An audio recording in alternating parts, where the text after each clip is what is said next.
Dobrý den, dnes vám řeknu něco o sociální práci se seniory, rizikovou mládeží a umírajícími v hospicové péči. Sociální práce je pomáhající profese, která se zaměřuje hlavně na pomoc lidem v obtížných životních situacích, začleňování do společnosti nebo zlepšení kvality života. Já vám dneska představím 3 rizikové skupiny, a to seniory, umírající v hospicové péči a rizikovou mládež. Seniori. Seniorů přibývá čím dál víc. Se stážím také přichází mnoho problémů, jako například pocit osamění, horší zdraví, ztráta partnera nebo soběstačnosti. Cílem práce je tedy udržet tu samostatnost, podporovat důstojný život, zabránit úplné sociální izolaci a pomáhat při zvládání stáží a nemocí. Máme 3 formy péče, a to ambulantní služby, terénní služby a pobytové služby. Pobytové služby, tam je nejčastější domovy pro seniory, ambulantní služby, například nějaké kluby pro seniory nebo denní stacionáře, a terénní služby, tam řadíme například pečovatelské služby nebo nějakou osobní asistenci.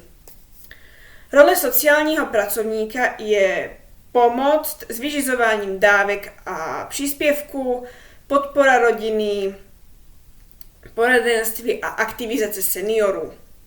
Cílem této sociální práce tedy není jenom samotná péče, ale i zachování důstojnosti a kvality života.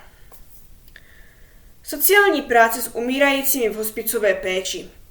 Hospicová péče je zaměřená pro lidi, kteří jsou v terminálním stádiu nějaké nemoci, která se už dál nedá léčit. Hospic zařizuje důstojné dožití a zmírnění bolesti. Hlavními principy hospicové péče jsou úleva od bolesti a utrpení jak u rodiny, tak u pacienta, úcta k lidské důstojnosti a psychická, sociální a duchovní podpora a taky podpora rodiny. Máme následující formy péče, a to lůžkový hospic, mobilní hospic a ambulantní péče. Lůžkový hospic je hospitalizovaný pacient v hospici, mobilní hospic je péče doma.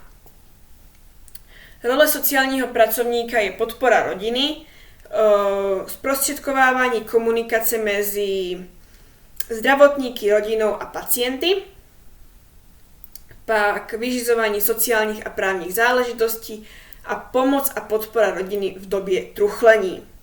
Důležité je respektovat přání klienta a dožičit mu důstojné dožití.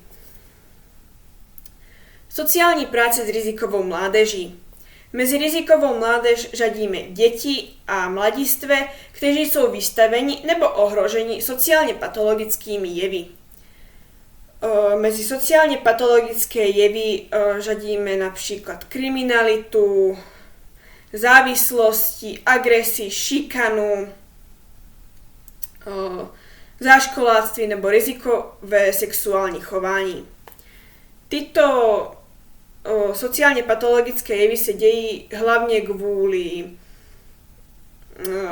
nefunkčním rodinám, špatným vztahům, tlaku od nějaké party nebo vrstevníků, nízké sebevědomí a chudoba. Cílem práce a sociálního pracovníka je tedy prevence takovéhoto chování, zdravý vývoj mládeže, začlenění do společnosti a práce s rodinou. Tady je víc forem práce, a to street work, nízkoprahová zařízení, preventivní programy ve školách a poradenství nebo krizová prevence. Sociálny pracovník má roli dôveryhodné osoby, ne autority. Ďakujem za pozornosť.